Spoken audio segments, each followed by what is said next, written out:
The School of Life by Logan Rogers. Teacher, student, classroom. Once again I say to you, you must not handle, you must not taste, you must not touch. Student, when these commands are applied, my desire to handle, my desire to taste, and my desire to touch begin to increase.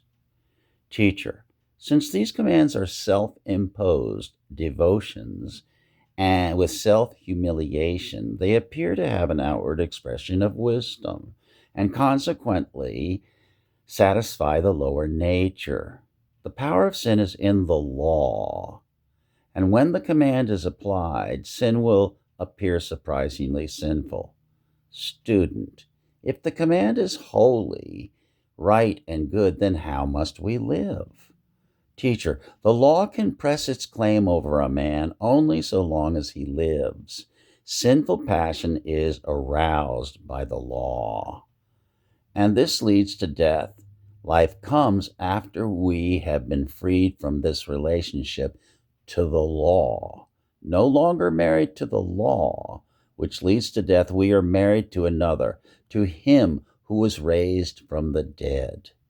Student, so the command arouses sin, which leads to death, but then life comes when we are free from sin's power to serve in a new spiritual way and not in the old literalistic way?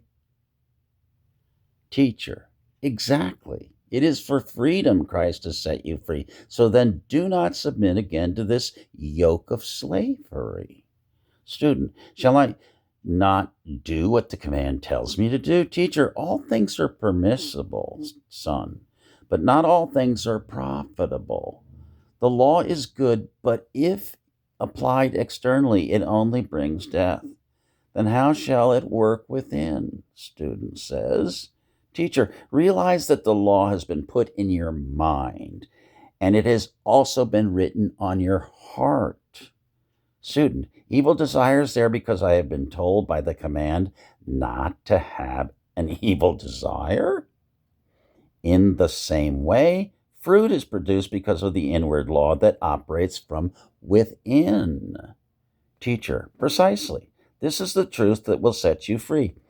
If you have come to the end of your futile thinking and you have been transformed by the renewing of your mind, then new wine will settle into your new wineskin.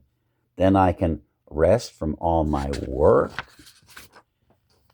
If you've heard his voice, teacher says, then you've entered into his rest. Nevermore will you each one need to teach his fellow citizen, and each one teach his brother, saying, know the Lord, for all will know him from the lowest to the highest.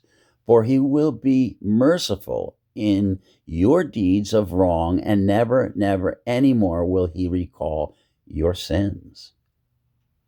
In speaking of a new covenant, he made the first one obsolete, and whatever is obsolete and anticipated is on the verge of vanishing. Hebrews 8:13.